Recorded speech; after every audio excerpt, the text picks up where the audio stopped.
Tagore, of course, was my first love in terms of poetry.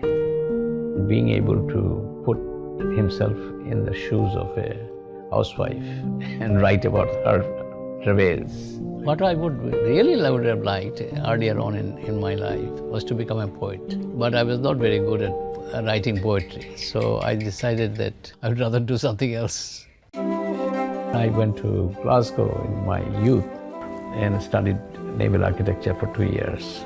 And then I decided that I would not pursue that because after qualifying I won't have any job back in my home. So I decided to change to accounting.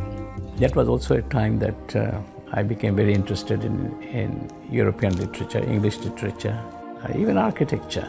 So I became quite a European aesthete, you can call me. When I was abroad, I lost my mother in 1957. So that was also one of the reasons why I didn't come home very often. My mother's loss was a great loss to me. She was a person of great kindness and so on. I still think of her and how young she was when she died. She was 44. But then in 1965 I came and then I liked what I saw. And in 1968 I came back for good. I was thinking that this is a night which is going to be the last night for many people. Deaths at that night was about 500,000. There's no point in living in a kind of life that you are completely insulated from other people's lives. The importance of having a good life, doing work in a multinational organization seemed quite immaterial to me at that point. So that sort of changed my whole attitude to life. That was the start of the feeling.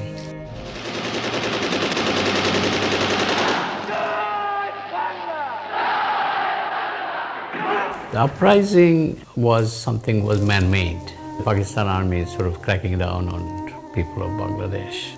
They came to our house too. They lined us up a bit.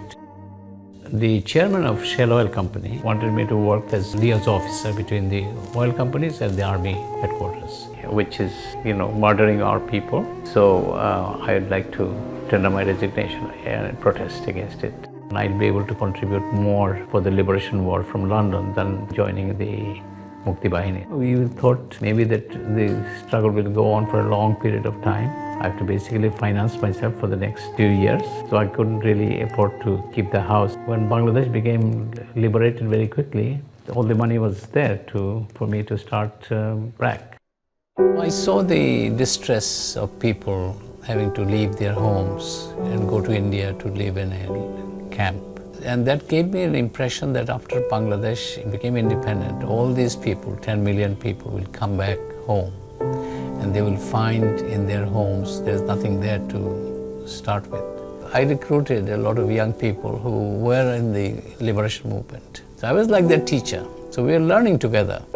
We decided to go to every household in Bangladesh to teach women how to make oral rehydration fluid at home to cut down diarrheal mortality in the house. So once we have gone to every house in Bangladesh, the country is your backyard.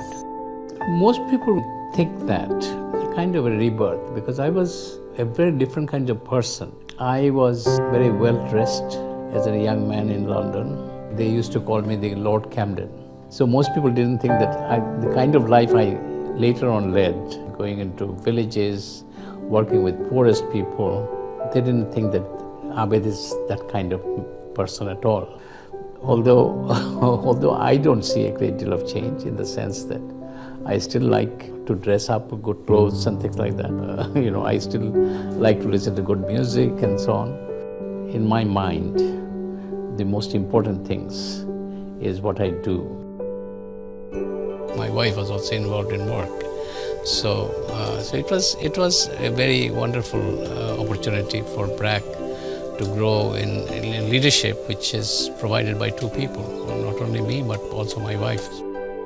She was a very impressive figure. We were both going to Harvard as visiting scholar. She was like a mother figure in BRAC. She used to come to Maniganj quite a bit, and then she used to work with these rural artisans. And when she died, we decided to develop a foundation in her name called Aisha Abed Foundation, and which provides employment opportunities for poor artisans in rural Bangladesh. I was devastated by the loss of my wife, but then gradually over time, I got into BRAC again.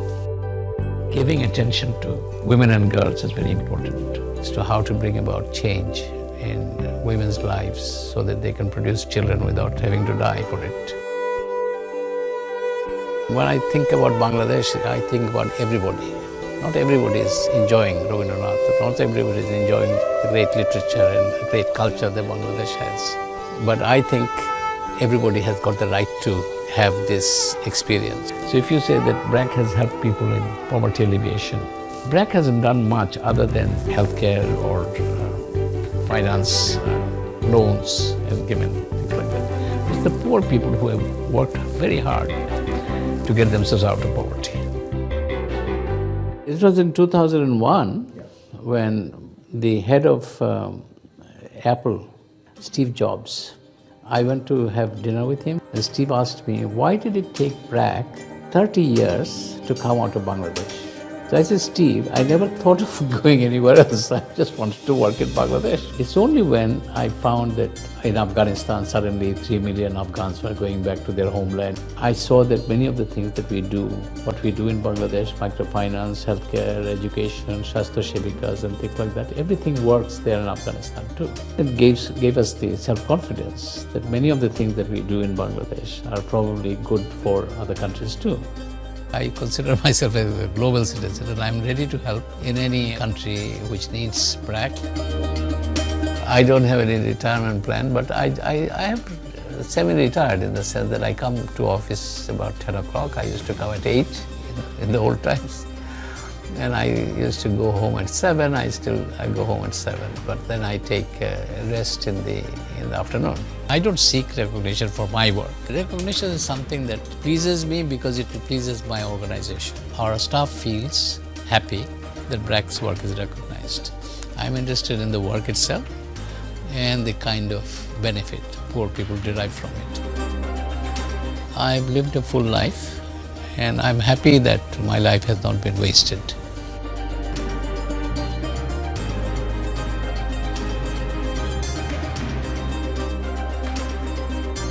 My legacy is, of course, BRAC, but BRAC needs to go on being relevant to the lives of the people. Human life is for a short period on earth, and I would like that short period that each of us have to be as happy and as productive and as meaningful as possible. Expressing my experience with BRAC in one word would have to be amazing. It's just a pleasure to work here and a treat and an honor and a privilege. It's all those things, but it's been amazing.